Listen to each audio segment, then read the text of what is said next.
नमस्कार दोस्तों, आप सभी का हमारे चैनल स्ट्रगल लाइफ स्टोरी में बहुत बहुत स्वागत है। दोस्तों, यह कहानी हमारे समाज के कुछ इंसान के जीवन की कुछ सच्चाइयां हैं। ज्यादातर लोगों के घर में जब बेटा पैदा होता है तब मानो ऐसा लगने लगता है कि आज हमारा इंसान का जिंदगी पाकर आज जीवन ही सफल हो गया है। लेकिन अगर वहीं घर में बेटी पैदा हो जाती है तो कुछ लोग अपने नसीब को कोसना शुरू कर देते हैं। लोग भूल जाते हैं कि वह भी इस दुनिया में एक माँ के ही बदौलत आए हैं। ये सही है कि बेटा भाग्य से पैदा होता है और बेटी सौभाग्य से पैदा होती है। आज के समय में बेटा तब तक आपका बेटा है जब तक वह छोटा है और बेरोजगार है या फिर अविवाहित है।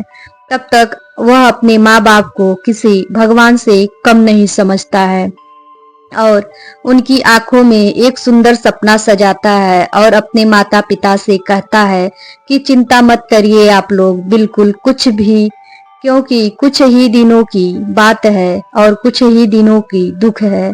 जब मेरी एक सरकारी नौकरी लग जाएगा और मैं एक इंजीनियर बन जाऊंगा, आप सभी का सारा दुख दूर हो जाएगा।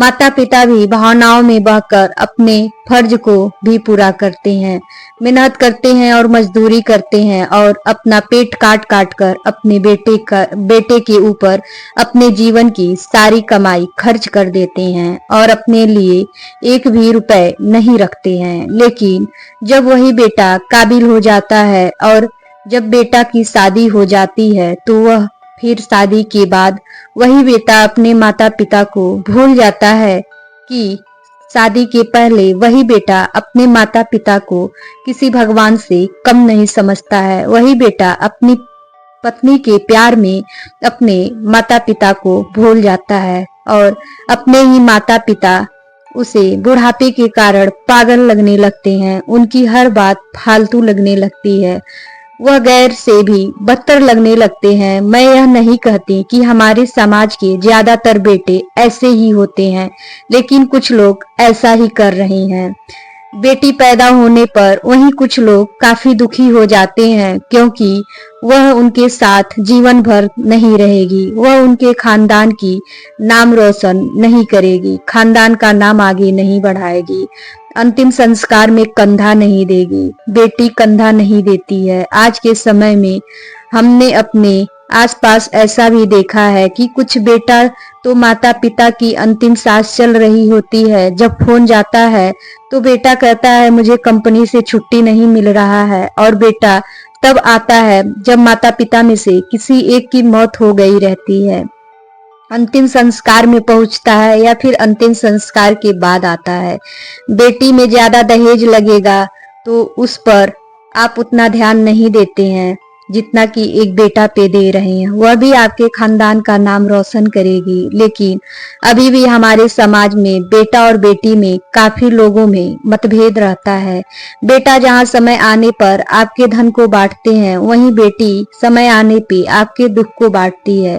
लक्ष्मी की वरदान होती हैं बेटियां, सरस्वती का मान होती हैं बेटियां, धरती पर भगवान है बेटियां। बेटा वंश है तो बेटियां अंश हैं, बेटा आन है तो बेटियां शान हैं। ईश्वर की वरदान है बेटी, हम सब की अभिमान है बेटी। अगर बेटा को माँ पैदा करती है तो उस बेटी को भी वही माँ पैदा करती है। फिर बेटी बेटा में इतना अंतर क्यों है?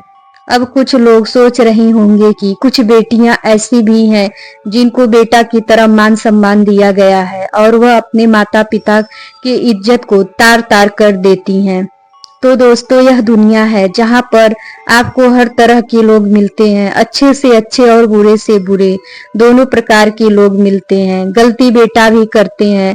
ऐसे भी हमारे समाज में बेटा है जो माँ बाप को भीख भी मंगा दे रही हैं। जाते जाते यही कहेंगे, समाज में अच्छाई को अपनाएं, बुराई को नजरअंदाज कर दें। हमारी बात अगर आप लोगों का दिल दुखाया हो तो प्लीज क्षमा कीजिएगा। अगर यह कहानी आप लोगों को पसंद आए प्लीज लाइक करिएगा और चैनल को हो सके तो सब्सक्राइब कीजिएगा। आगे हम इससे और अच्छी कहानी लाने की कोशिश करेंगे। नमस्कार दोस्तों।